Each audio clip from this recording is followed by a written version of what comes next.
Bonjour et bienvenue. Dans cette vidéo, nous allons apprendre ensemble comment configurer les mots de passe accès au mode privilégié, accès console et accès distant.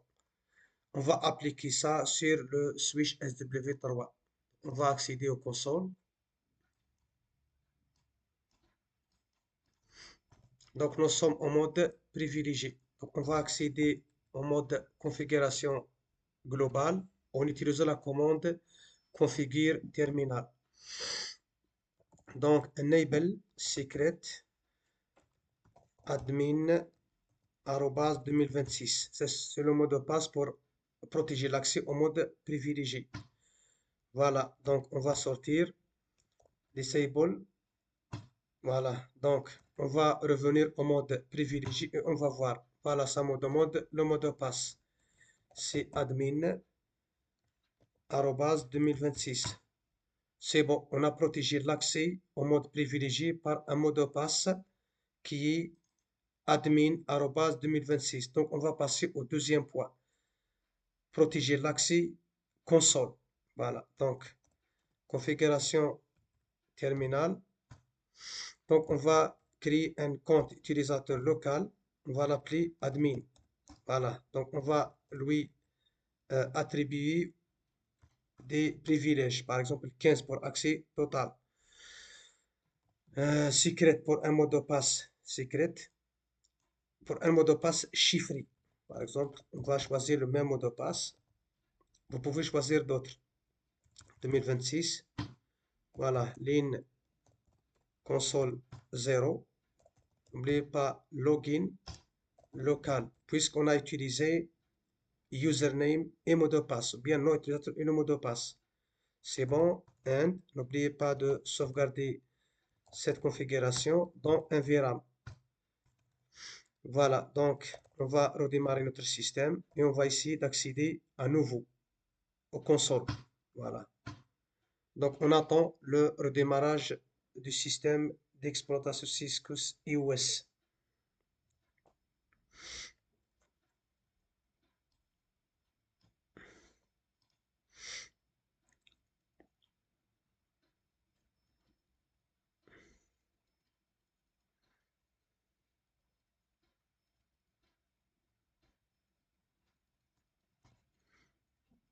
Voilà, donc User Access Verification.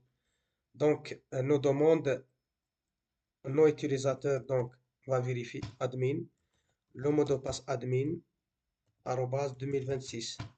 C'est bon. Donc, on a protégé l'accès console par un nom utilisateur admin et le mot de passe. Voilà, donc on va passer au troisième point. C'est de protéger l'accès distant en utilisant le protocole Telnet. Donc, on va créer un utilisateur, on va l'appeler admin. Vous pouvez choisir d'autres noms. Donc, on va lui ajouter, on va lui attribuer des privilèges, par exemple 15, c'est l'accès total. Donc, secret pour chiffre, pour un mot de passe chiffré. On va prendre donc même mot de passe. Voilà. Donc, ligne VTY 0 à 4, 0 à 4, c'est-à-dire 5 sessions. Voilà, donc login local, puisqu'on a utilisé nom utilisateur et le mot de passe. N'oubliez pas la commande transport input, telnet. Voilà.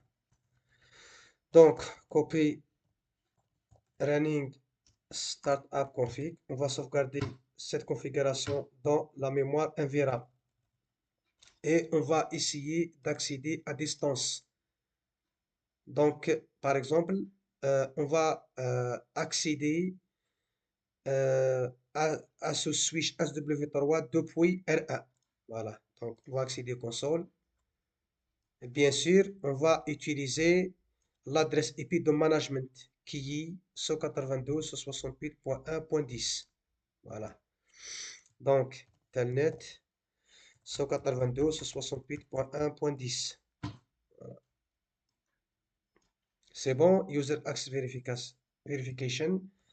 Admin. Admin. 2026. Voilà, donc on a accédé au switch swdep info, c'est le hostname de SW3. Donc on a protégé l'accès distant à ce switch SW3 par un nom utilisateur et le mot de passe, en utilisant bien sûr le protocole Telnet. Je vous remercie pour votre attention. À la prochaine vidéo.